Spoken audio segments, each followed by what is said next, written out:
Pues vamos a ver la sociología de Spencer hoy. La idea es que veamos qué entiende Spencer por sociedad y qué es la sociología para él. Spencer es un clásico de la sociología. Tenemos una pequeña biobibliografía al principio que os he planteado. Tenemos 4 textos que creo que son importantes para trabajar la bibliografía de Spencer, pero no es necesario, por supuesto, que leáis todos estos textos. Simplemente, si queréis tener un acercamiento un poco más en profundidad a la sociología de Spencer, ahí tenéis algunos textos que os he propuesto. Uno es el de Salvador Giner, que ya os he hablado en la primera clase de él, del Manual de Teoría Sociológica Clásica, concretamente el capítulo 6. El segundo es de George Ritzer, también se llama así, Teoría Sociológica Clásica. George Ritzer es un clásico. Además, hay un texto que tenéis para un caso práctico, que es el caso práctico el último, el de la McDonaldización de la sociedad. Entonces, este autor probablemente ya os suena. Pues tiene un manual clásico de sociología, uno de cuyos capítulos habla de Spencer. Y además es bastante rico y de ahí vais a sacar todo lo que se va a dar en este curso o en la sesión de hoy sobre Spencer, en el manual de Ritzer. Y luego, por otro lado, están Jonathan H. Turner, un estadounidense que ha trabajado mucho sobre el evolucionismo social y sobre Spencer. Tiene un libro que se titula Renewed Appreciation, o sea, una renovación, una apreciación renovada, ¿no? Que es un acercamiento a la sociología de Spencer a día de hoy. Si sirve, si la evolución social se puede seguir aplicando en la sociología o si es algo descartable, ¿no? Él cree que es algo que se puede recuperar y que se debe traer a colación a día de hoy. Bueno, hay gente que está de acuerdo y la mayor parte de los sociólogos no están de acuerdo. Ya lo veremos ahora. Y luego tienen otro texto mucho más breve, un capitulillo del año pasado, junto con un tal Kevin McCaffrey, sobre la teoría evolucionista en sociología. Los textos de Spencer, no me voy a detener mucho aquí, estos son algunos. Es decir, la de 1850 es estática social. Vamos a ver qué es eso de la estática social a lo largo de hoy. Luego publicó otro 12 años después, titulado Primeros Principios. Tanto esta obra como Principios de Sociología, por cierto, pertenecen a otra obra mucho más grande, mucho más voluminosa, con muchos más textos, que es de Sistema de Filosofía Sintética, que se pasó, por cierto, más de 3 décadas publicando, donde incluye otros tratados pues dedicados a la psicología, la moral, en fin, trata muchos textos ahí en este voluminoso mamotreto, ¿no? Se podría decir.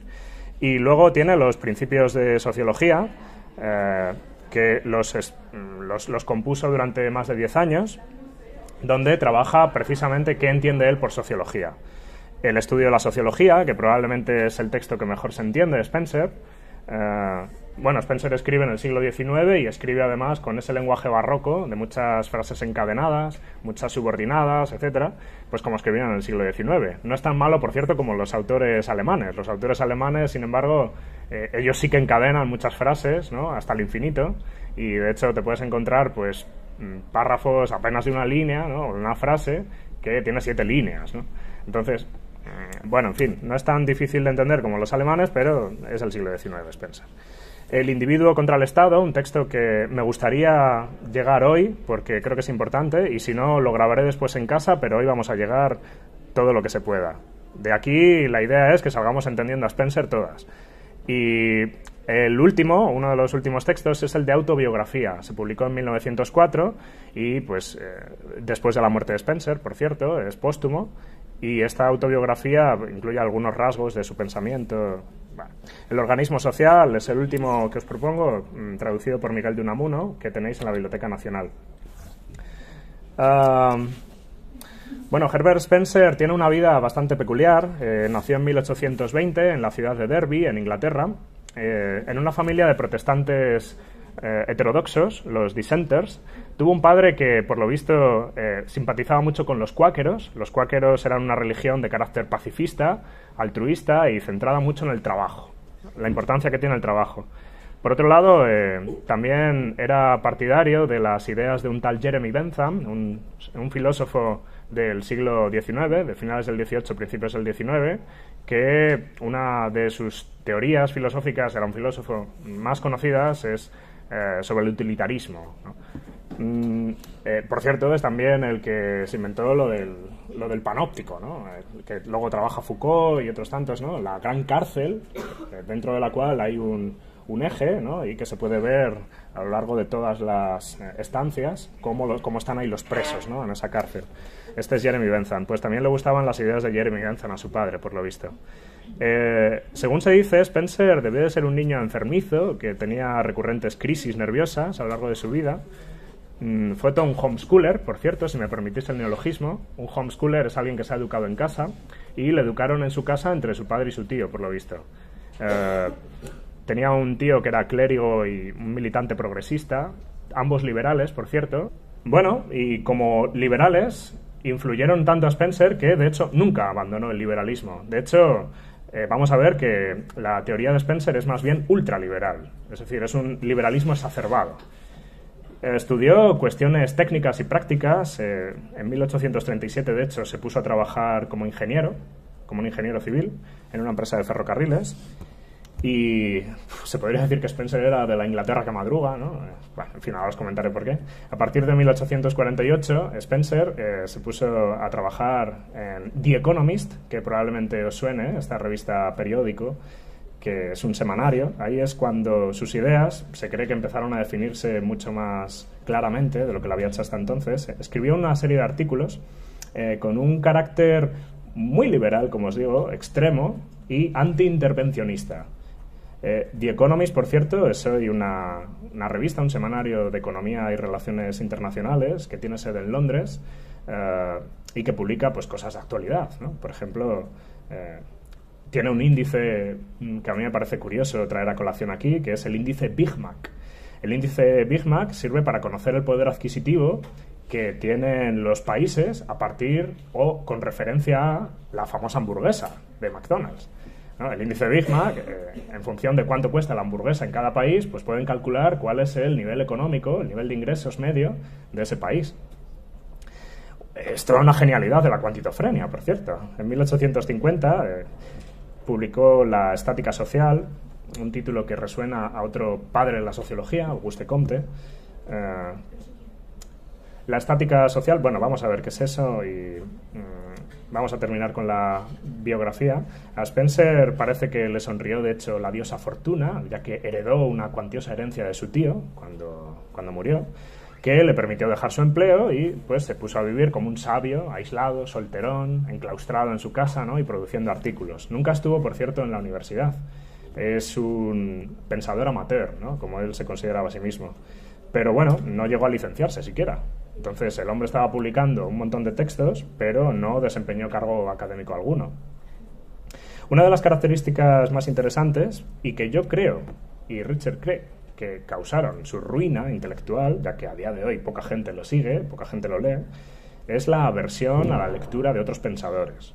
O sea, en este caso, por cierto, se parece a otro de los gigantes de la sociología, Auguste Comte. De hecho, Spencer decía, cito, «Toda mi vida he sido un pensador y no un lector, y estoy de acuerdo con Hobbes en que si hubiera leído tanto como otros hombres, habría llegado a saber tan poco como ellos». O sea, parece que el tío no le gustaba nada leer, ¿no? Desde luego os preguntaréis, bueno, y entonces ¿cómo, si no había leído a los demás, cómo pudo componer sus obras? ¿De dónde salían sus ideas? Bueno, pues él decía que de manera intuitiva, ¿no? Intuitivamente le salían las ideas de su mente, involuntariamente. Generación espontánea, casi como los hongos en otoño. En fin, en España la influencia de Spencer, por cierto, fue muy importante, llegó a ser muy fuerte, y aquí se leyó mucho a Spencer. Ya os he traído a colación un texto de Unamuno, incluso traducido por él, El organismo social. Concretamente, cuando publicó sus primeros principios en castellano, en 1879 se tradujo. De hecho, esto supuso un duro golpe contra la teología en España. El evolucionismo social en aquel momento se opuso al creacionismo. El creacionismo era una época que era una teoría que estaba en esa época muy vigente. Es decir, era un país muy católico, España. Por cierto, a día de hoy se sigue estudiando si España sigue siendo un país muy católico o no. Se han reducido mucho las costumbres y los ritos en España. El CIS tiene algunos estudios al respecto, por cierto. Sí, Spencer también fue importante en Estados Unidos. Su filosofía, su sociología, fue importante en Estados Unidos, entre otras cosas por la burguesía. Porque la burguesía competitiva sintonizaba muy bien con dos nociones de Spencer clave que vamos a ver, que son el individualismo y la noción de lucha por la existencia. Vamos a intentar hacer una comparación con Comte. Bueno, ambos eran coetáneos en algún sentido. Spencer era británico, Comte era francés. Comte es conocido por ser quien acuñó el término sociología, como digo, pero no obstante Spencer también lo recoge. También hace alusión al término de sociología. Me interesa destacar aquí que ambos trajeron, desde la disciplina de la biología, los términos de estructura y función. Ya lo hemos visto el primer día, al menos el concepto de estructura, pero el de función también, expresado a través de rol. Bien, ambos usaban estos términos con un significado más bien similar y los veremos mejor a continuación. Son términos polisémicos, son controvertidos, tanto estructura como función se les ha dado muchos sentidos y muchos significados en la sociología y contribuyó, de hecho, al desarrollo de una de las corrientes que luego fue muy importante en la sociología del siglo XX en Estados Unidos, como el estructural funcionalismo, que combina, por tanto, la noción de estructura y de función. No lo vamos a ver en profundidad, pero al menos que os suene. Spencer publicó el libro de Estática Social. ¿Qué es eso de la estática social? Uno de los conceptos clave. Bueno, este concepto se opone a dinámica social. Es fácil de intuir que provienen de los conceptos dynamis y stasis, lo que permanece y lo que cambia, ¿no? La stasis lo que permanece, la dynamis lo que cambia. Spencer asocia la estática social al equilibrio de la sociedad perfecta. O sea, ese es el objetivo para Spencer, ¿no? La evolución social llega hacia una sociedad perfecta y armónicamente organizada. Entonces, bueno, dice Spencer, de hecho, las fuerzas motrices, unas fuerzas motrices que hacen que la sociedad avance hacia la perfección. O sea, la sociedad está compuesta de muchas fuerzas y en el camino de la evolución social se llega hacia la perfección, hacia un equilibrio.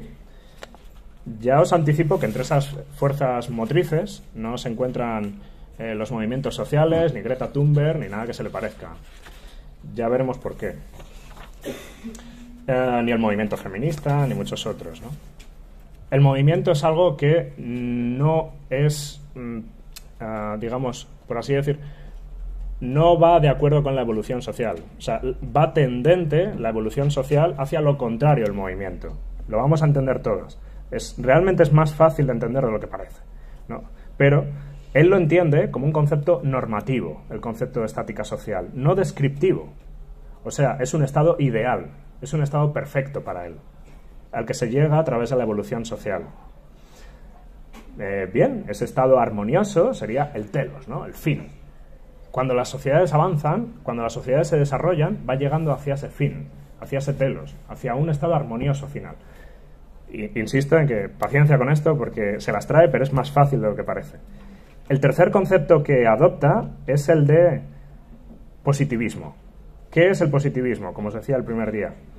El positivismo es la corriente de pensamiento que estaba impuesta en esta época, casi como en un ambiente. Todos los pensadores eran positivistas en esta época y se construyen conceptos muy fructíferos. A partir de la filosofía del positivismo se traslada a la sociología y a todas las ciencias de la época. Bien, el positivismo trata de descubrir las leyes invariantes del mundo social, según Spencer. Y, por cierto, sí, el positivismo cree que las leyes se descubren. O sea, como quien se encuentra un euro en el bolsillo, ¿no? Estaba ahí, pero yo no me había dado cuenta. O sea, las leyes no se construyen, sino que se descubren, según el positivismo. Tanto Spencer como Comte, por cierto, recuperan este positivismo de las ciencias naturales. El positivismo pretendía trasvasar de las ciencias naturales la idea de que hay leyes invariantes en el mundo social, ¿no? Planteaos esta idea, ¿no? ¿Realmente se puede decir que hay leyes en el mundo social? ¿Funcionamos a través de leyes? ¿Nos comportamos con leyes? ¿O existe la libertad individual? Vamos a ver si realmente se pueden construir leyes o no. Él dice, no. Realmente no es fácil encontrar leyes que sean universales. A lo máximo que podemos llegar es alguna suerte de leyes generales, pero no podemos encontrar leyes universales que, mucho menos, se apliquen a todas las sociedades. Comte, por cierto, hasta ahora estaba hablando de Spencer y de Comte, pero Comte creía una idea que probablemente os suene rara, por lo menos a Spencer le sonaba muy extraña, que era que la religión era la encargada de enseñar la moralidad a los individuos. Esto a Spencer le parecía absurdo. O sea, ¿cómo va a ser la religión algo que enseñe la moralidad a los individuos? Ya veremos qué es la moralidad, por cierto, con Durkheim, un descendiente de Comte, por cierto. Pero él decía, en realidad, nuestras acciones sobreviven por el principio de supervivencia del más apto. O sea, Spencer le enmienda la plana a Comte, le critica, porque él no cree que la religión sea algo que nos enseña cómo comportarnos. O sea, él dice, primero llevamos a cabo como individuos nuestras acciones, y si son aceptables para la sociedad, entonces se seleccionan. Principio de selección natural. O sea, lo está aplicando la sociedad, el principio de selección natural. Dicho en Román Paladino, es más probable que sobrevivan las acciones morales que las inmorales. Y esto es lo que al individuo le lleva a corregir su acción o no. ¿Os acordáis que el primer día hemos visto cómo desde que somos niños hay unos padres que nos están diciendo esto no se puede hacer, esto sí? Bueno, pues Spencer cree que no, espera. O sea, primero tú llevas a cabo la acción y la sociedad, entonces, si es moral, va a permitir que esa acción sobreviva. La acción social, ¿no? Esta es la selección natural de las acciones. Spencer no veía, por cierto, con buenos ojos el control político centralizado. Y esto es algo que me gustaría llegar, y veremos más hacia el final de la sesión. Creía que el control político centralizado generaba más perjuicio que beneficios. O sea, su ideal es que se redujera el control político y del gobierno lo más posible. Por eso decía al principio que es un antiintervencionista, o sea, es un individualismo exacerbado.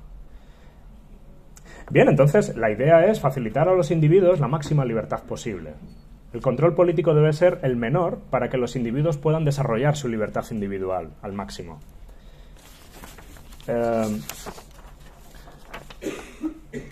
Esto con respecto a una pequeña comparación, ya que no vamos a ver a Comte, entre Comte y Spencer.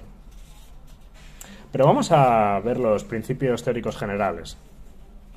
¿Cuáles son los principios básicos que defiende Spencer y que caracterizan a su sociología?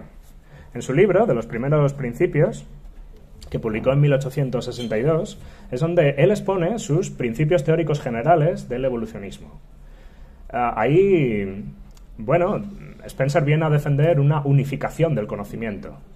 Esta idea tan positivista de unificación del conocimiento le hace decir que no podemos descartar ninguna de las teorías que hay en otras ciencias. O sea, tanto la psicología como la filosofía, la biología, la física, tienen teorías que podemos rescatar para explicar cómo funciona la sociedad. No hay que descartar ninguna teoría de otra ciencia. Todas nos van a servir al propósito de explicar cómo es la sociedad. Spencer, de hecho, creía que todos los fenómenos experimentan evolución, pero también involución, o disolución, como él lo llama. Esto se aplica por igual a los fenómenos inorgánicos, a los orgánicos y a los superorgánicos. Una sociedad es un superorganismo para Spencer. Hay un texto que os he colgado en el campus donde se habla de la sociedad como organismo social. Ahí lo vais a encontrar, ¿no? Es un pequeño texto muy breve donde se explica qué entiende él por sociedad, cómo entiende él que es un organismo en realidad. Todos los fenómenos, como digo, experimentan este proceso evolutivo, pero también pueden involucionar. O sea, no es una evolución constante. Me gustaría, antes de seguir, rescatar algunos prejuicios que, según Turner, que os mencionaba al principio, Turner y McCaffrey, se han vertido sobre la sociología de Spencer.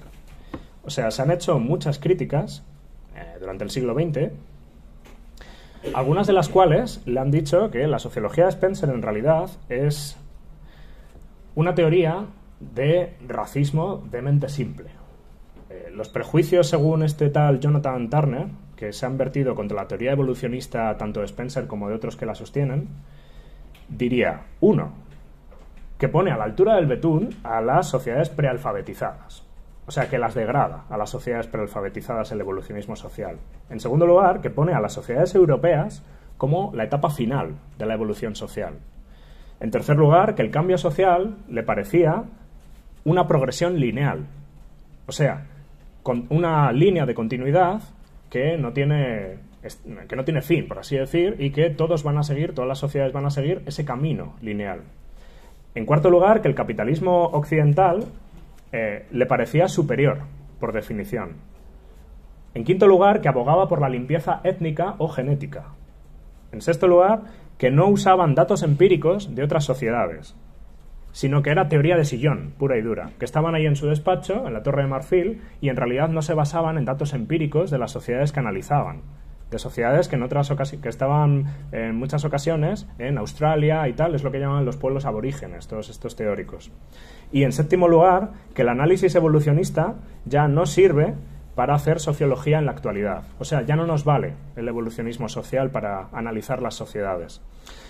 De hecho, se dice por ahí también que un tal Richard Hofstadter, y no Spencer, en 1944, por lo visto, se inventó la expresión de darwinismo social, y que encima lo hizo para acusarle de haber justificado desigualdades sociales. De lo que vamos a tratar hoy es de ver si estos prejuicios se pueden aplicar o no a la teoría de Spencer. Sí. ¿Puedes repetir por qué la primera crítica?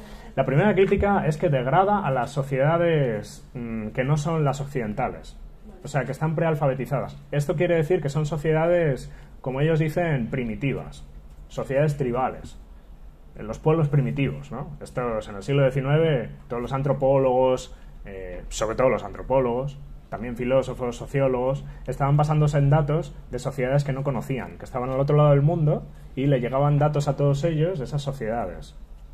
Entonces, se supone que esta teoría evolucionista las deja siempre mal, ¿no? Mientras que la nuestra es la mejor, es un etnocentrismo, pues. Los prejuicios estaban en las primeras diapositivas, ¿vale?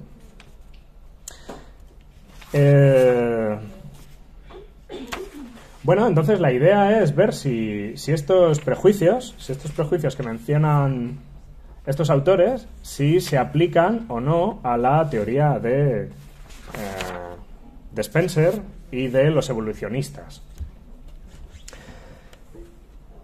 Bueno, vamos a ver cuáles son los principios teóricos generales que sostenía Spencer en su sociología.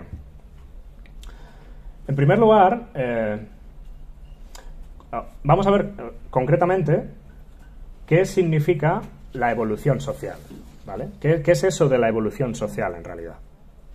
Como digo, la evolución también puede dar marcha atrás y se puede producir una involución.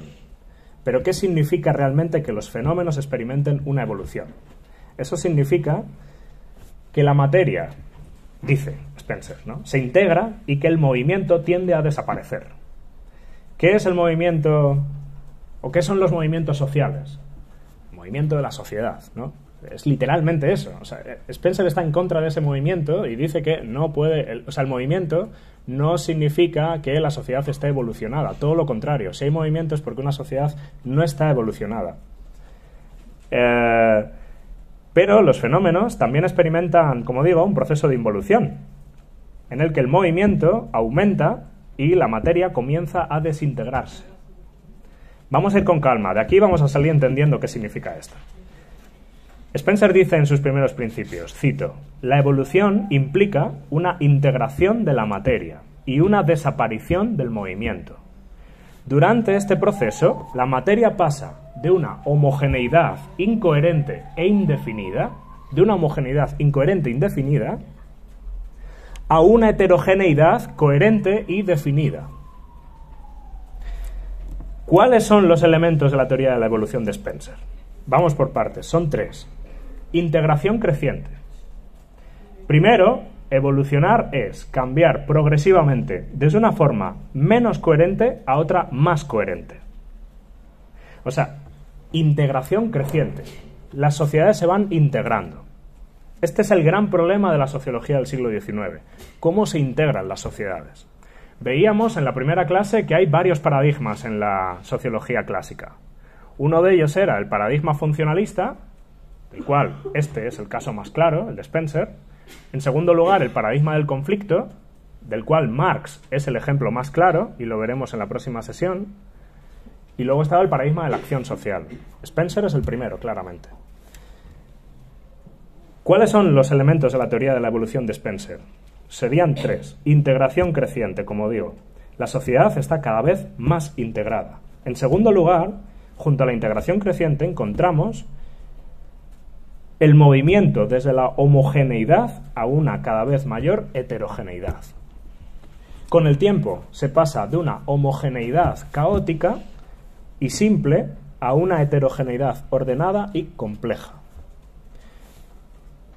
O heterogeneidad, es una diferenciación creciente. O sea, la diferenciación que os comentaba el primer día, ¿qué pasa con los sistemas sociales? Que tienden a diferenciar sus funciones. El sistema político tiende a diferenciarse del sistema universitario. ¿Recordáis que poníamos el ejemplo incluso de lo que había pasado la semana pasada aquí en esta facultad? Ese es el ejemplo más claro. La sociedad tiende a diferenciar sus funciones. Ahora explicaremos con un poco más de detalle qué significa esto. En tercer lugar, se produce un movimiento desde la confusión al orden. Desde el orden indeterminado al orden determinado. Desde la confusión al orden. Es decir, es un aumento de la diferencia que distingue a las partes entre sí. Por tanto, la evolución supone un movimiento desde lo indefinido hacia lo definido. En síntesis, los 3 elementos son integración creciente, la heterogeneidad y la determinación del orden. Vamos a llegar todas a este nivel. 3 elementos: integración creciente, paso de la homogeneidad a la heterogeneidad y de la indefinición a la definición del orden. Bueno, ¿qué es lo que quiere Spencer? Aplicar este esquema a las estructuras y funciones. ¿Cuáles son las razones que explican que ocurra la evolución? ¿Por qué ocurre la evolución social? En primer lugar, dice Spencer, porque los fenómenos homogéneos son inestables. O sea, Spencer debía estar pensando en una sociedad tribal, en la que él cree que hay mucha homogeneidad, en la que piensa que todas las personas son iguales, en la que, por lo visto, no hay diferencia a nivel social. Bueno, si los intereses de las personas son divergentes en una sociedad tal, en una sociedad tribal, entonces él cree que esos intereses que tiran cada uno para su lado, o sea, cada uno le interesa una cosa, cada uno quiere imponer su poder en una sociedad tribal, entonces dice, eso es muy inestable para una sociedad. Esto lo veis, por cierto, estas luchas por el poder en un libro o en una película que es El Señor de las Moscas. O sea, en El Señor de las Moscas se veía claramente cómo los intereses de una sociedad como estos niños ingleses que se han quedado en medio de una isla desierta, cada uno tira por su lado. O sea, cada uno quiere imponer su poder. Ahí es donde se ve más claramente, yo creo. Siempre hay una guerra en el ambiente, por así decir. Así pues, Spencer dice que una de las razones de esta inestabilidad es que las partes de un sistema homogéneo están supeditadas a esas fuerzas. O sea, esas fuerzas, al tirar cada una para su lado, no pueden componer una sociedad integrada. Es imposible tener una sociedad integrada en una sociedad como esta. En segundo lugar, dice Spencer, la multiplicación de los efectos. Las fuerzas que cada una va por su lado en estas sociedades primitivas, si queréis, originarias, de donde, por cierto, creen todos estos pensadores que venimos, que la nuestra viene de ahí, dice, se multiplican exponencialmente los efectos de estas fuerzas. Se ramifican los efectos de manera creciente. ¿Y qué es lo que ocurre entonces? Que se va volviendo más heterogéneo el sistema. O sea, se va volviendo más armónico. A partir de estas luchas intestinas en la sociedad, a nivel político, se va integrando también la sociedad. Esta es una justificación de la guerra, en las sociedades tribales, por cierto. No entiendo por qué se habla de homogeneización, o sea, de que primero es homogénea si hay diferentes fuerzas que cada uno va... Pero son todas... O sea, en una sociedad tribal, en una sociedad que no tiene diferenciación funcional, o sea, que las personas... Ahora explicaremos esto de funciones, ¿vale? Bueno, lo hemos visto, ¿no? Funciones. ¿Qué tiene que ver un profesor con un fontanero? Pues tienen funciones diferentes, ¿no? En una sociedad tribal, una persona puede hacer las funciones de otra. Entonces, no hay diversidad en ese sentido. Pero claro, al no haber diversidad, ¿por qué ser tú la gobernante en vez de yo? Nos tenemos que disputar el poder. Esa es la idea. Si tú crees que puedes disputarme el poder a mí o yo a ti, entonces la sociedad es inestable. Porque cada una tenemos una correlación de fuerzas muy parecida y cada una podríamos estar en el poder. Entonces, como ocurre en El Señor de las Moscas, que espero que hayáis leído y si no, pues tenéis lectura de fin de semana, o la película, para quien no quiera leerlo, pues ahí tenéis la representación más clara de qué ocurre cuando unos niños tienen igual poder entre ellos, que se lo disputan, y entonces unos se quitan a otros. Quítate tú para ponerme yo, ¿no? En tercer lugar, Spencer analiza cómo se va segregando la sociedad y cómo eso influye en la evolución social. Un sector se va segregando de otro. ¿Por qué? Porque los individuos que componen ese sector van dejando de tener que ver entre sí, se van dejando de vincular. O sea, ¿por qué en nuestras sociedades un profesor no tiene nada que ver con un fontanero? Porque son sociedades muy especializadas, porque hay funciones muy especializadas cada vez más. Y como yo tengo que ver poco con un fontanero, por eso mi función se segrega de la de ese fontanero. Y a veces discrepamos en muchas cosas, incluso en clase social. En fin, Spencer se pregunta, entonces, ¿a dónde se encamina la evolución? Os decía al principio, hacia su estado final. Ese estado final, lo tenéis ahí, es la teoría del equilibrio, el camino hacia la perfección total y a la felicidad absoluta. Que Spencer cree que hay un estado final en la evolución social. La evolución, como progreso lineal, es algo que se encamina hacia un estado final para Spencer. ¿Qué es ese estado final? La felicidad, el reposo, o sea, la estática social. Es la quietud. Para Spencer el movimiento no es sinónimo de la sociedad está evolucionando, todo lo contrario. Si la sociedad evoluciona es porque va camino hacia la estabilidad, hacia la armonía, hacia la estasis. ¿Vale? Bueno, por eso se le ha criticado a Spencer de defender la teoría del equilibrio. Los partidarios de esta teoría consideran que el movimiento es algo anormal, que el movimiento es algo patológico en la sociedad. O sea, un movimiento social, por ejemplo, es... Aquí hemos visto una representación de gente que intenta mover algo, intenta cambiar las cosas. Eso no es sinónimo de que la sociedad está evolucionando para Spencer. Bueno, probablemente tenía razón incluso Spencer, en algún sentido. ¿Acaso las sociedades no priorizan el orden social? ¿Acaso el orden social, el statu quo en las sociedades está cambiando constantemente? Probablemente algo de razón tenía. Y el orden social se mantiene, en cierto modo. Bueno, no obstante, las personas que defienden la teoría del equilibrio desprecian el automovimiento. O sea, creen que las sociedades sí cambian, pero no creen que deba cambiar la sociedad desde dentro. sino desde fuera. Son evolucionistas. Y además creen que la ecología es importante. Si hay un cambio en la sociedad, dice Spencer, que no sea porque lo hemos promovido nosotros desde dentro. Que no sea porque lo ha promovido un gobierno, unos movimientos sociales. No hay que intervenir en la sociedad. Entonces, claro, ahí tenemos mucho que pensar, ¿no?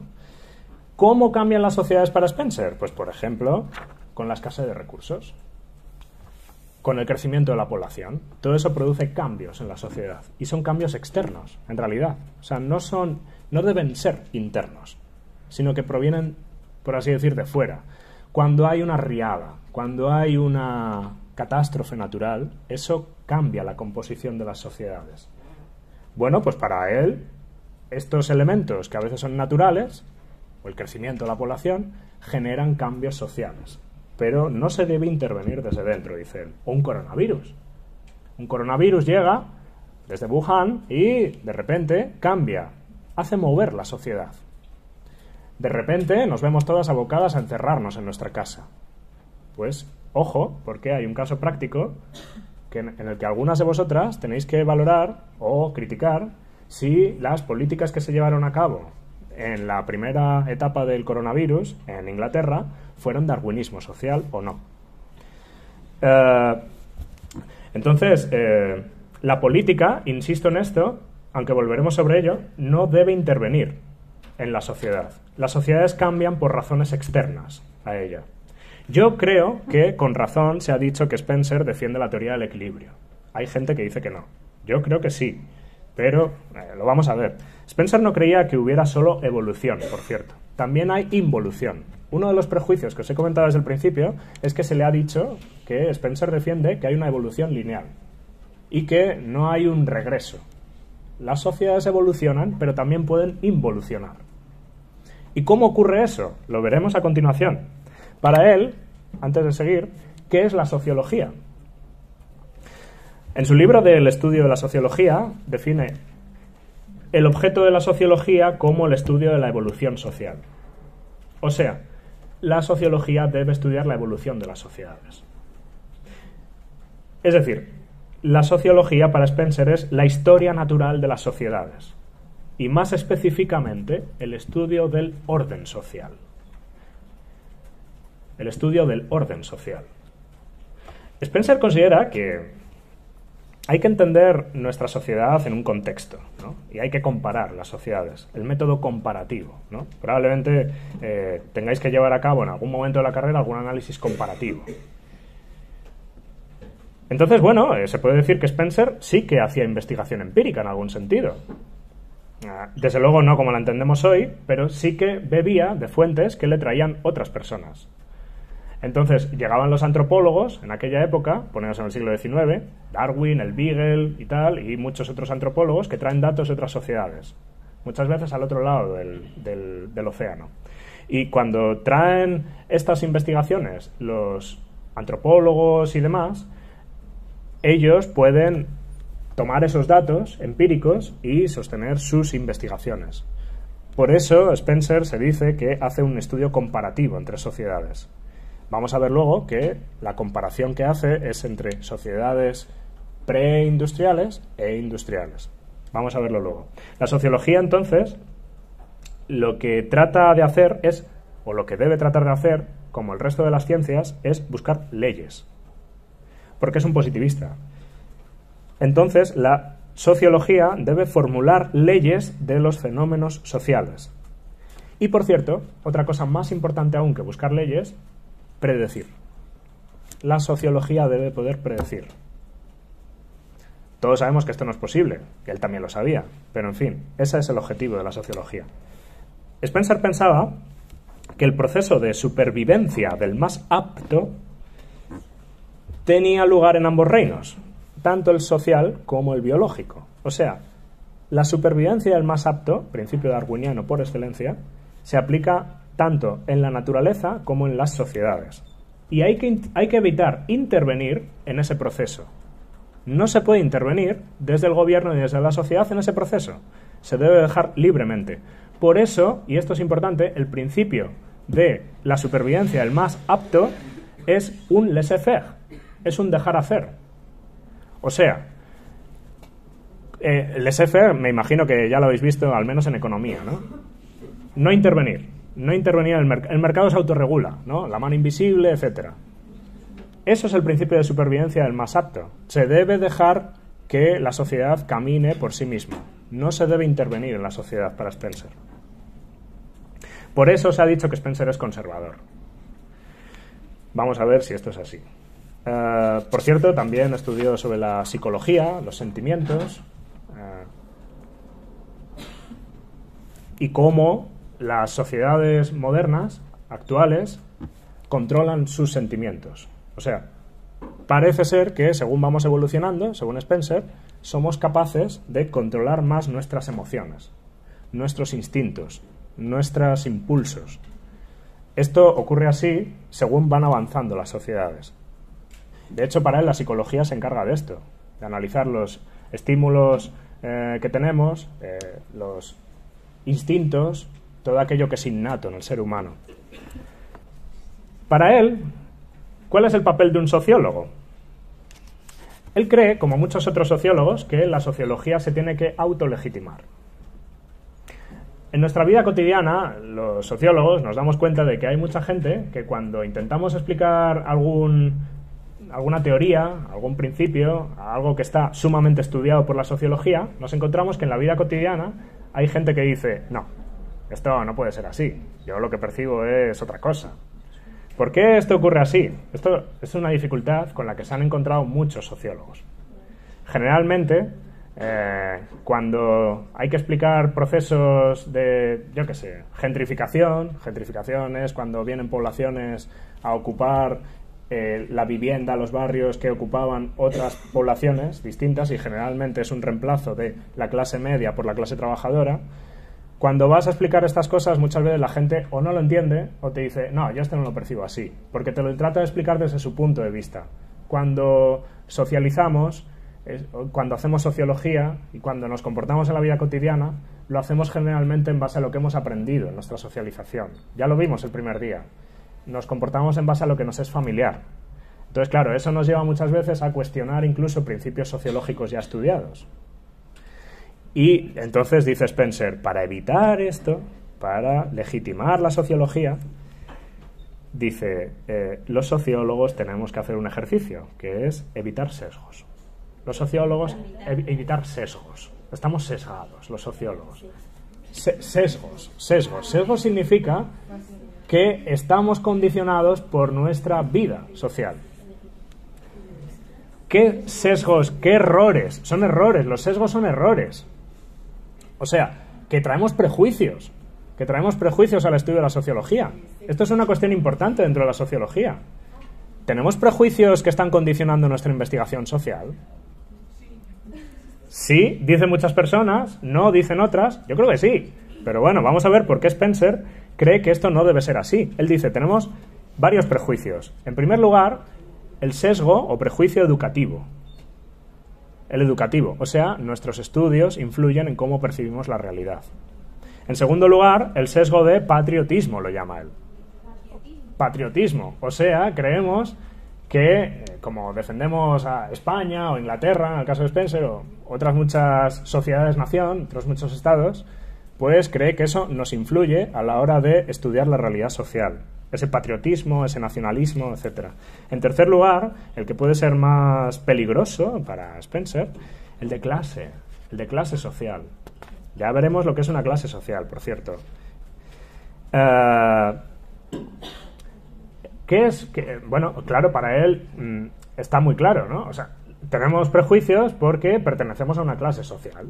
Ya veremos con Marx cómo esto, pues, en fin, es lo más común del mundo. De hecho, probablemente lo que no se debería hacer es ocultarlo. Pero Spencer dice que es un error. No debemos estar sesgados, no debemos estar con el prejuicio por nuestra clase social o por el antagonismo de clases, ¿no? Ya lo veremos con Marx. En cuarto lugar, dice Spencer, tenemos otro sesgo, que es el político. O sea, las orientaciones políticas nos están sesgando el estudio de la realidad social. Y en quinto lugar, un sesgo teológico, dice él. Claro, si sostienes una religión, No es lo mismo que si te pones a analizar otra religión con la tuya, entonces estás sesgado. Tienes un prejuicio. Bueno, ¿qué es lo que quiere Spencer? Pues purificar, de alguna manera, este ejercicio sociológico. O sea, él dice, debemos evitar los prejuicios. Perdón. O sea, que la sociología esté libre de valores. A esto volveremos con Weber, por cierto, a la sociología libre de valores. Debemos excluir al máximo posible toda emoción cuando estamos estudiando la realidad social. Toda emoción que se prevea que pueda provocar distorsión en la interpretación de los hechos. Nos podemos preguntar, ¿es esto posible, acaso? Y nos lo preguntaremos a lo largo del curso. Él dice que debe ser posible que evitemos estas emociones, prejuicios, sesgos a la hora de analizar la realidad social. ¿Qué es la sociedad para Spencer? ¿Qué es la sociedad? ¿Qué es la sociedad para Spencer? Para Spencer la sociedad es un superorganismo. Es un organismo social que trata de adaptarse a su entorno. ¿Cómo está entendiendo entonces la sociedad, Spencer? Desde un punto de vista realista. ¿Cómo? Desde un punto de vista realista, desde el paradigma realista, desde la teoría del realismo. ¿Qué es el realismo? Es una teoría que defiende que la sociedad es una entidad. La sociedad es una entidad, es una cosa. Eso es el realismo. El realismo es que la sociedad es real, o sea, que no la estamos construyendo. Que no estamos construyendo la sociedad tal cual lo estamos haciendo ahora aquí, sino que ya existe, aparte. Bien, entonces, es un realista, en algún sentido, Spencer, porque cree que hay una sociedad que es un superorganismo y cree que, además, nos tenemos que adaptar. Cree que la adaptación es lo propio tanto de los individuos como de estructuras y de funciones. O sea, hay funciones, ¿por qué? Porque tenemos que adaptarnos a la sociedad. Bien, esto es, por cierto, también lo contrario del nominalismo, no solamente del construccionismo social. Bueno, no me interesa tampoco ver esta distinción, esta disquisición filosófica, metafísica entre el realismo y el nominalismo, ¿no? Pero lo veremos más con Weber también. Entonces, la sociedad es una cosa real. La sociedad es una cosa a la que nos podemos aproximar para estudiarla. Está ahí fuera, ¿no? Está ahí fuera. El organicismo spenceriano, entonces. El organicismo spenceriano. La sociedad es como un organismo. El organicismo. La sociedad es como un organismo. O sea, como un organismo biológico. Todas nosotras somos organismos. Somos organismos biológicos. Tenemos partes diferenciadas. Imaginad así una sociedad. Así la entendía Spencer. Como un organismo. O sea, habéis estudiado el sistema circulatorio, sistema reproductivo, etcétera. Todos estos sistemas forman parte de nosotras como organismos. Pues él cree que esto se puede extrapolar a la sociedad. Hay funciones como nosotros tenemos funciones en nuestro cuerpo. Igual, exactamente igual. En la sociedad también hay funciones. Igual que tenemos supuestamente un brazo para agarrar cosas, la sociedad tiene muchos tipos de funciones sociales. Bueno, entonces Spencer es un funcionalista. Es uno de los funcionalistas que os comentaba en la primera clase. El funcionalismo cree que tenemos funciones, que la sociedad tiene funciones y que, además, como os decía, las funciones se van diferenciando. Lo vamos a ver a continuación. Por cierto, era un organicismo no en un sentido fuerte, sino en un sentido más bien débil. O sea, la sociedad es como un organismo.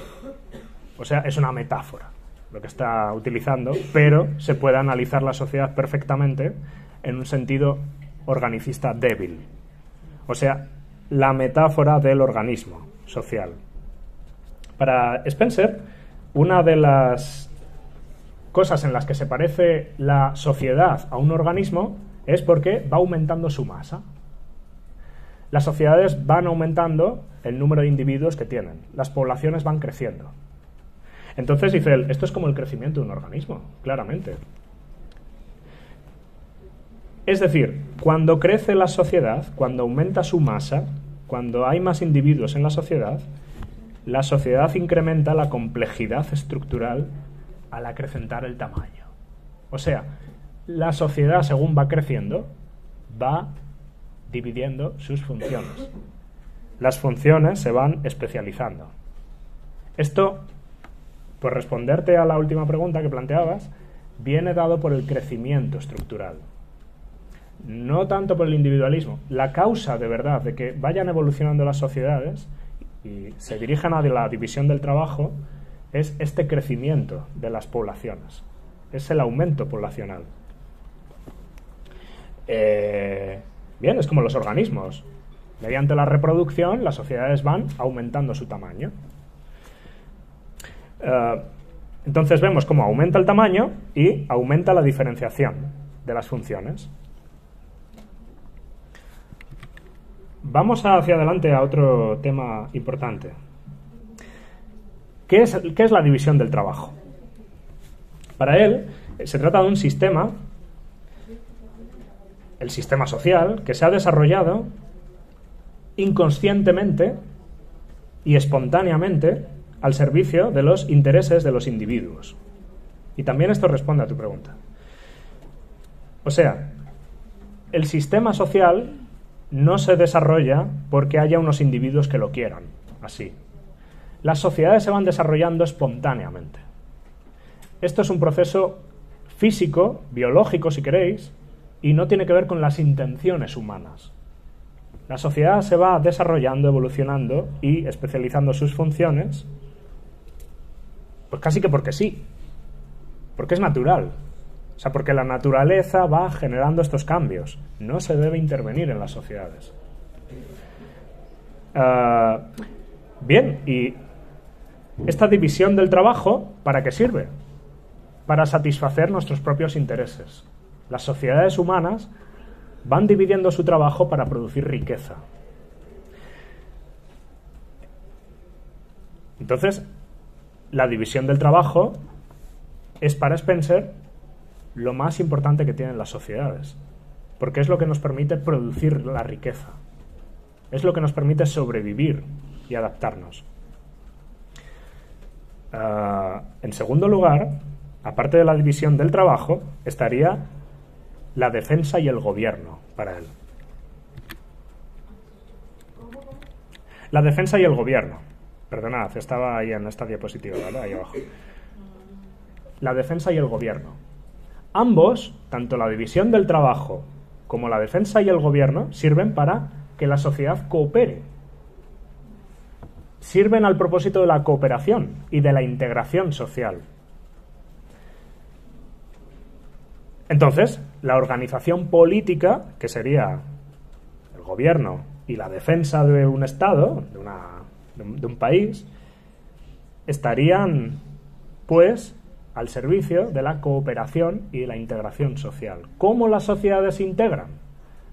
A partir de estos dos elementos. División del trabajo y la defensa y el gobierno.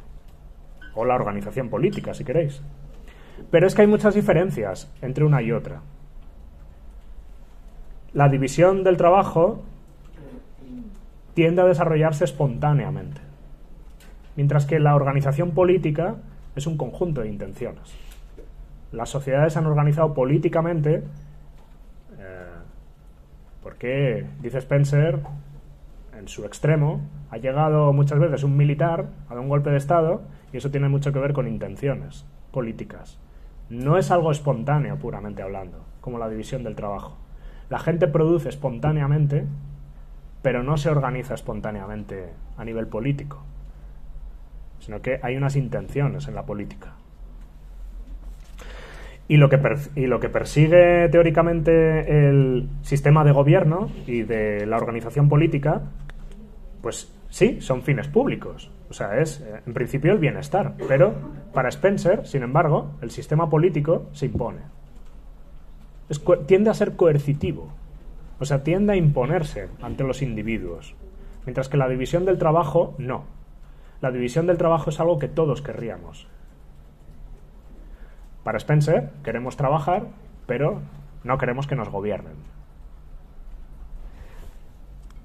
Por eso, el sistema político tiende a imponerse, por la fuerza. Bueno, si esto es así, entonces la división del trabajo genera evolución social. Os decía, ¿qué es la diferenciación y qué es la complejidad, ¿no? Él habla de que las sociedades tienden a diferenciar sus funciones y eso implica que se vuelven más complejas, más interdependientes, más conectadas. O sea, la complejidad es todo lo contrario de la sociedad simple. Una sociedad simple, homogénea, en la que todos son iguales, es totalmente distinto de una sociedad compleja que diferencia sus funciones, en la cual todos dependemos de todos. Eso genera integración social. No así con una sociedad más primitiva.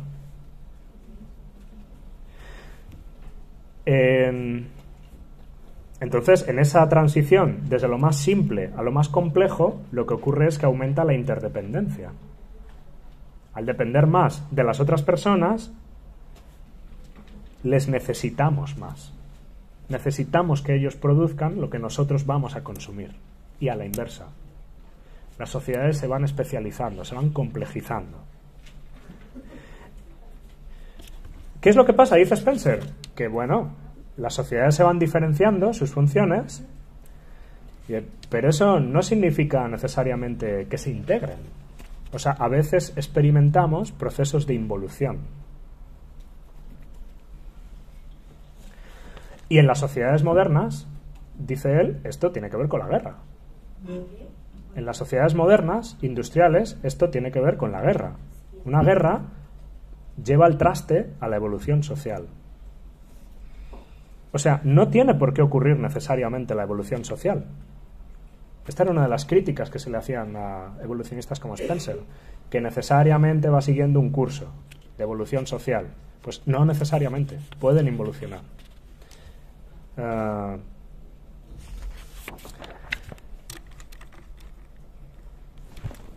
¿Me seguís?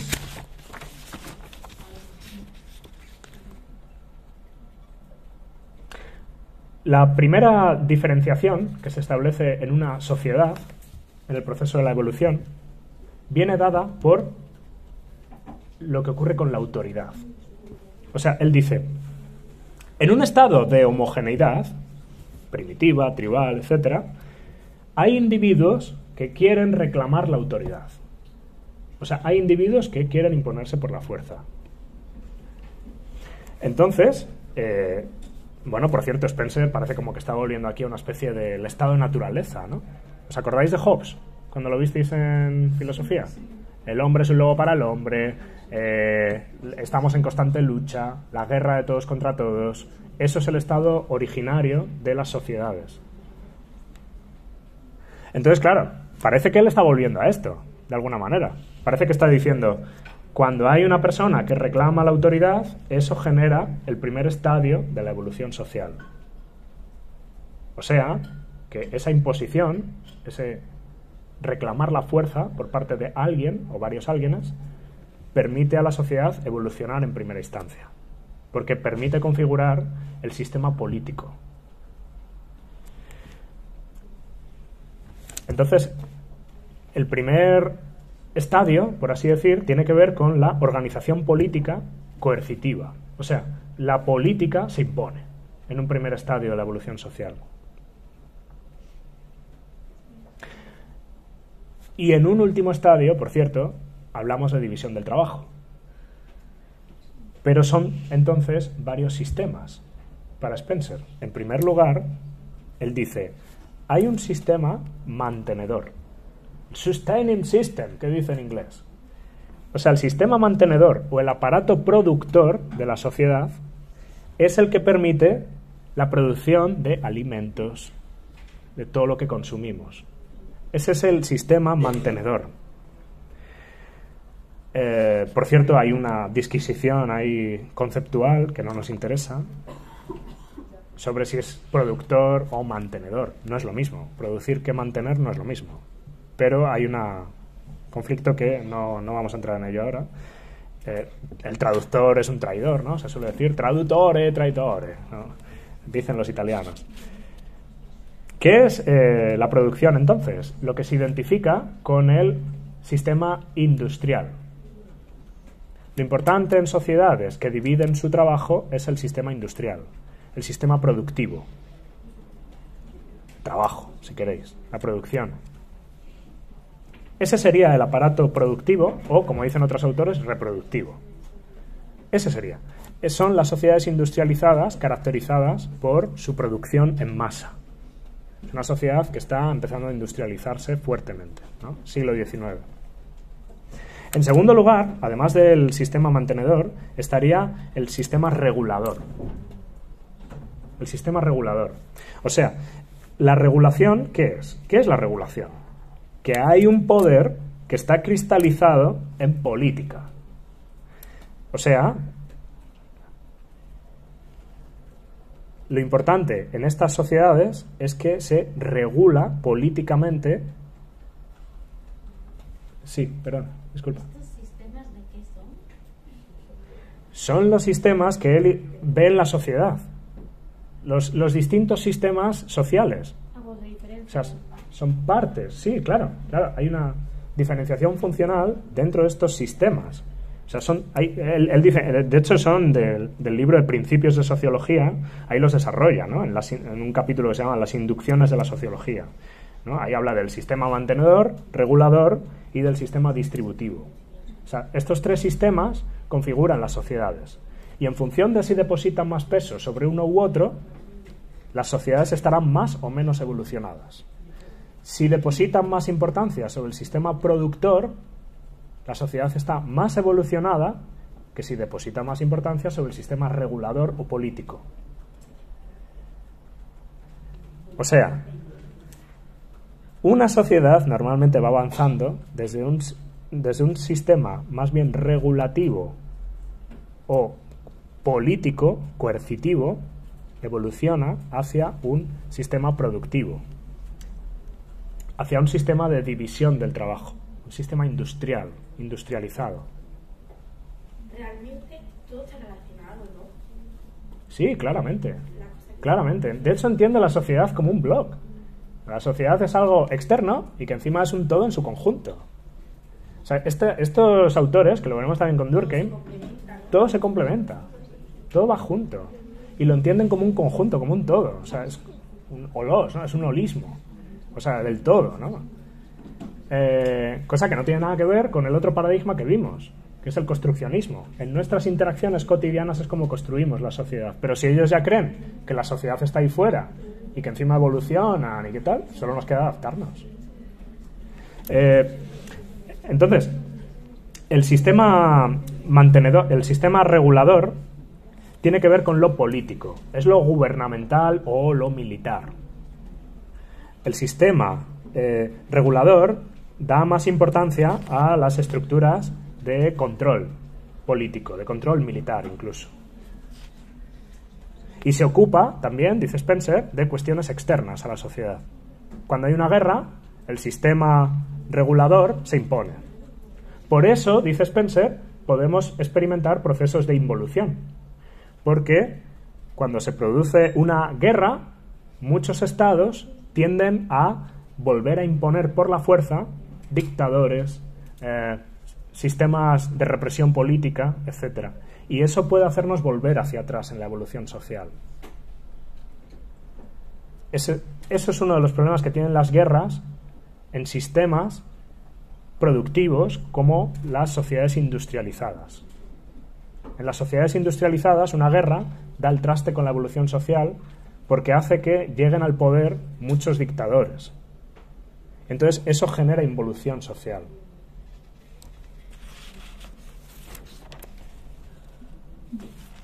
¿Sí? ¿Me seguís? Hemos visto dos sistemas. El sistema productivo y el sistema regulador. quedaría el sistema distributivo. El sistema distributivo básicamente lo entiende como el sistema de comunicación dentro de las sociedades. O sea, el sistema distributivo son como las venas y arterias de la sociedad. Carreteras, comercio, etcétera. Es lo que permite distribuir los recursos. Ya no hablamos de producir, ya no hablamos de regular, de establecer una regulación política, hablamos de distribuir recursos. Para él es el menos importante, pero es uno de los que están ahí, ¿no? Una carretera, infraestructuras para la movilidad de las personas, de la información, un ordenador es un ejemplo muy claro de distribución de información. Estos tres sistemas son para él los que configuran la sociedad. Entonces, bueno, hay sociedades que dan más importancia a lo militar y otras que dan más importancia a lo industrial. Vamos a ver un poco esta diferencia muy brevemente. Según cómo se organicen las sociedades, de manera militarizada o de manera productiva, podemos ver que priorizan más unas cosas u otras. En una sociedad militar, en una sociedad militarizada, generalmente predomina el sistema regulador, como digo. ¿Y esto qué significa esto? Pues que muchas veces hay un gobierno déspota que centraliza el poder, que lo asume todo, es como una especie de leviatán. Entonces, tiene un control político omnímodo y en estas sociedades la cooperación, esto es importante, viene dada por la coerción. O sea, la manera que tienen las personas de cooperar en estas sociedades es porque se les está imponiendo la cooperación. En una dictadura esto se ve claramente. Entonces, claro, lo importante no es el individuo, lo importante es el todo. Son sociedades totales, son sociedades totalizadas. Bueno, esto para él le indica que el individuo queda en un segundo plano. O sea, lo importante es realmente que el sistema se perpetúe. No los individuos, sino el sistema es lo importante. En la sociedad industrial, en cambio, el sistema productivo, el sistema industrial, no funciona la cooperación porque se imponga, sino que son sociedades más democráticas, son sociedades más flexibles y donde el poder está descentralizado. Además, la cooperación entre las personas no es impuesta, es voluntaria. Si no te quieres relacionar con el panadero, te vas a otro. O sea, no hay una obligación, nadie te impone a consumir ni a producir nada, teóricamente en estas sociedades, claro. Y para él, una sociedad industrial protege más al individuo. Entonces, la cooperación es voluntaria, porque los individuos no se ven forzados a cooperar. Claro, si esto es así, la paz y la armonía en estas sociedades es mayor, se produce más integración, porque ya no estamos forzados a cumplir con determinados designios de un control político omnímodo. Las sociedades militares normalmente tienen una regulación tan centralizada y tan fuerte que dificulta que los individuos puedan desarrollarse libremente. Se impone por la fuerza, generalmente. Es que mezclé las dos. Entonces, en sociedades industriales, generalmente disminuye el conflicto. Para él hay más integración en una sociedad industrial que en una militar. Y esto es así, entre otras cosas, porque son sistemas más flexibles, más democráticos. Porque no se impone por la fuerza determinadas cosas que quiere alguien.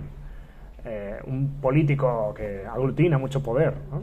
Sino que las personas cooperan libremente. Por cierto, esto nos puede llevar a cuestionamientos. ¿Qué es esto de la cooperación voluntaria, libre e individual, ¿no? ¿Esto existe realmente o no? Bueno, es una cuestión que queda más allá de Spencer, pero que podemos planteárnoslo, ¿no?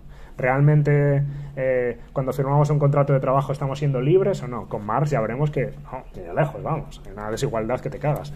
Entonces, ¿cómo hablar de que estamos siendo libres al firmar un contrato de trabajo? Pues para Spencer sí. Para Spencer sí estamos siendo libres en los contratos productivos, ¿no? Cuando contratamos en una empresa con alguien, estamos siendo libres, nadie nos lo impone. para Spencer.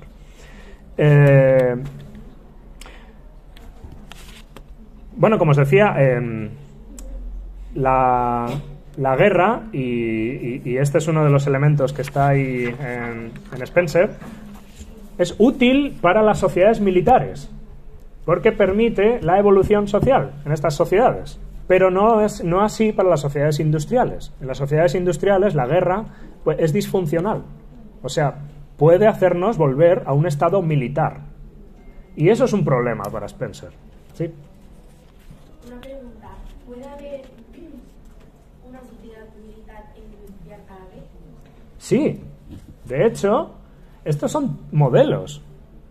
O sea, quiero decir, estos son no sociedades concretas, la Inglaterra victoriana en la que estaba Spencer, sino modelos de análisis social. O sea, para él, la Inglaterra victoriana en la que él vivía, Spencer vivía en la Inglaterra del siglo XIX, para él es un modelo híbrido.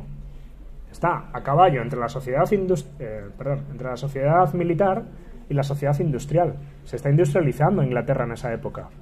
Para él es un híbrido, o sea, es una mezcla de ambas. Recoge elementos de autoritarismo y de control político-militar fuerte, pero también a la vez encontramos una revolución industrial que permite la libre cooperación de las personas para trabajar. O sea, no son sociedades concretas, son estadios dentro de la evolución social. ¿Vale? Entonces, para él, de hecho, él dice que si queremos evitar la guerra y esta disfunción que produce, tiene que darse una federación de naciones del mundo. Por cierto, no lo dice así explícitamente, pero dice que tiene que haber una entidad supranacional que frene las guerras. Bueno, por cierto, le quedaban pocos años para que llegara la Sociedad de Naciones. En el año 19 creo que se aprueba la Sociedad de Naciones. Esta sociedad se creó para impedir las guerras. La ONU, por ejemplo, es una continuación de esta Sociedad de Naciones. Estas instituciones supranacionales sirven para frenar las guerras. Y esto para él es un objetivo. Entonces, se puede decir que Spencer era un antimilitarista y un antiintervencionista. Por cierto, estamos hablando de una sociedad en la que había colonias todavía. Para Spencer, la colonia es algo que no es deseable para una sociedad. Estamos imponiendo a gente al otro lado del mundo unas condiciones que no tienen por qué darse. Entonces, para él el colonialismo es algo de las sociedades militares, algo prehistórico, por así decir, algo primitivo.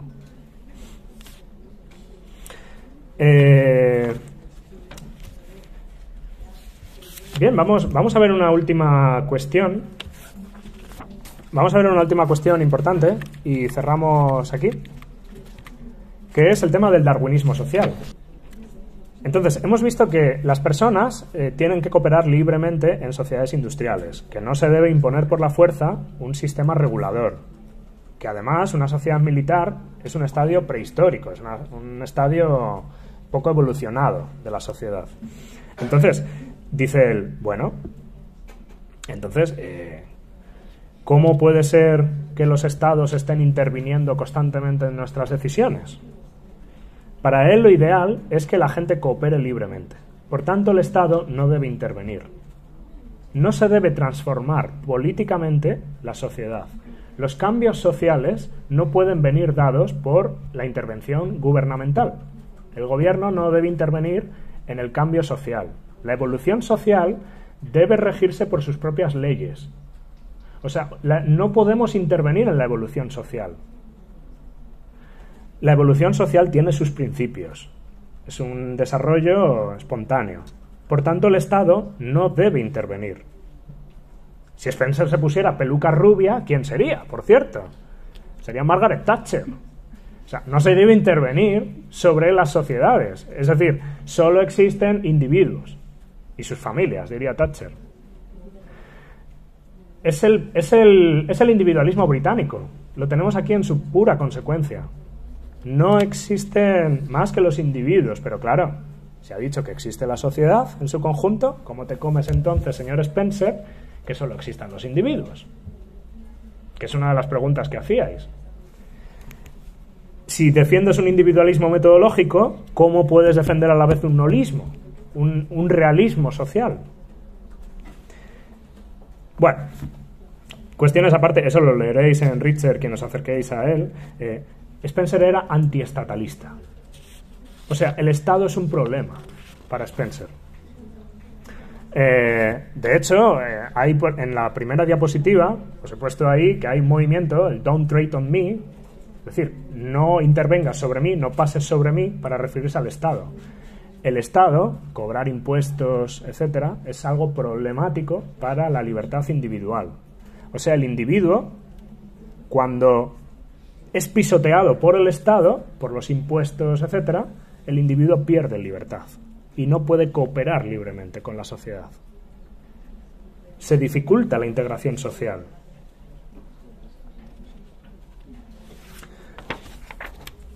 Es antiestatalista porque, en cierto modo, tenía sus miedos también.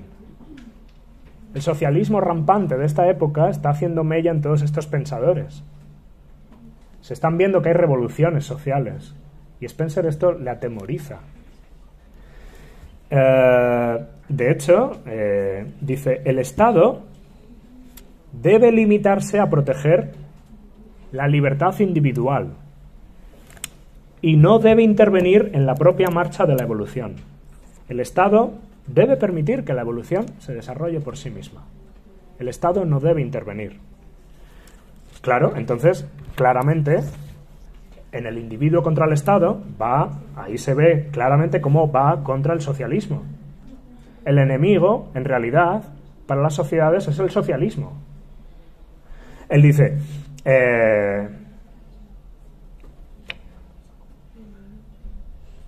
el socialismo va contra el individualismo. ¿Por qué? Porque el socialismo implica un fuerte estatalismo. El Estado tiene que tener mucho poder para regular la sociedad. Y esto es un problema para él, porque la regulación de la sociedad implica volver a un sistema regulador, es decir, a un estadio de la evolución social primitivo. Esto para él es un problema.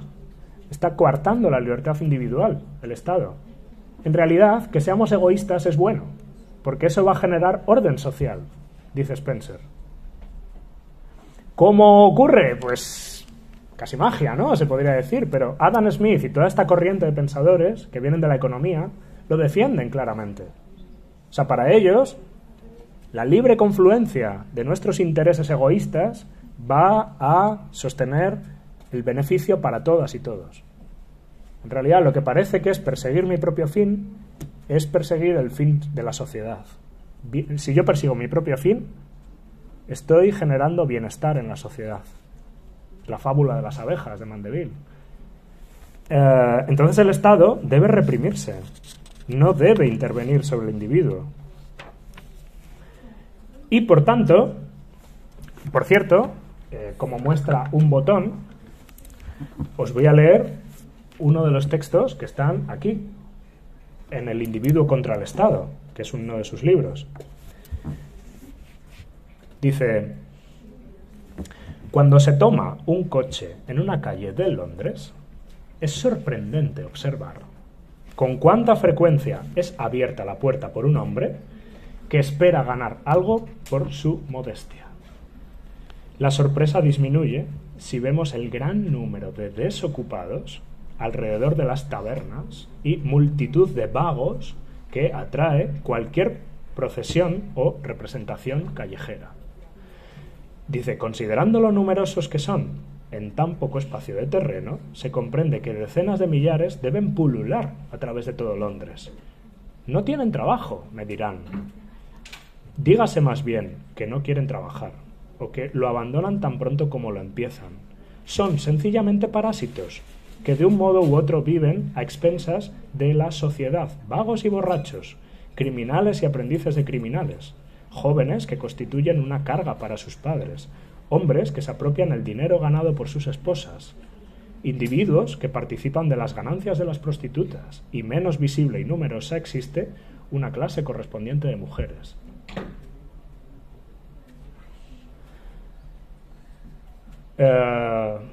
¿Es natural que la felicidad sea el premio de tales gentes? o que traigan la desgracia sobre sí mismos y cuantos los rodean? ¿No es evidente que debe haber entre nosotros una gran cantidad de miseria, que es el resultado normal de la mala conducta y de la que nunca debía separarse? ¿Y seremos nosotros responsables del sufrimiento de los más indignos? Si el significado de la palabra nosotros se extiende hasta nuestros antecesores, y en particular ante los antecesores que han legislado, estoy de acuerdo. Admito que las leyes que se han hecho fueron responsables de la desmoralización ocurrida y que se necesitará más de una generación para que desaparezca.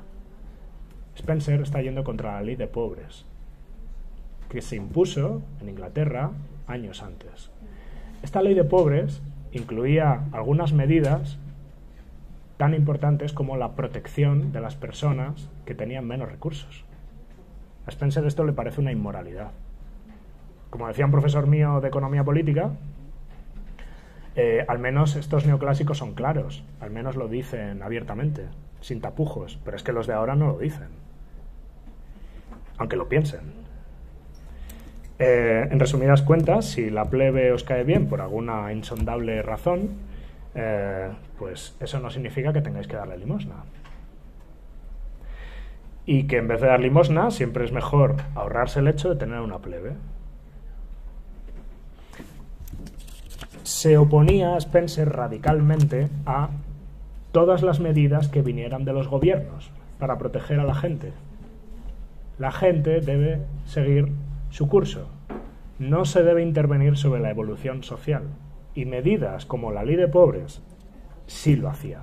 Trataba de intervenir para distorsionar la evolución social, según Spencer. Entonces, cualquier manifestación de socialismo, para Spencer, era un problema. De hecho, para él era preferible que si el Estado tiene que intervenir, que sea desde el capitalismo, no desde una mentalidad socialista. Pero la dispositiva anterior decía que le preocupaba mucho más el poder del Estado que la propagación del socialismo. Claro. Cualquier intervención estatal es un problema, porque interrumpe la evolución social. Pero bueno, hay problemas y problemas, ¿no?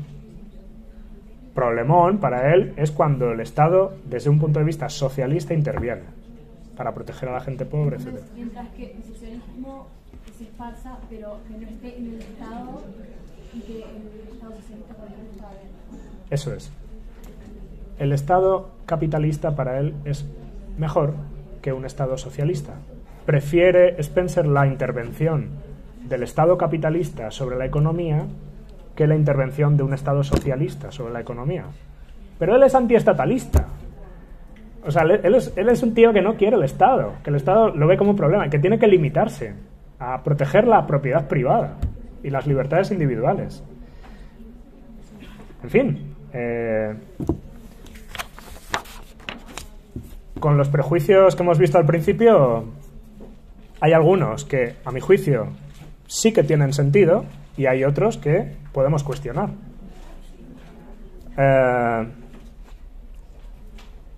Lo dejamos aquí.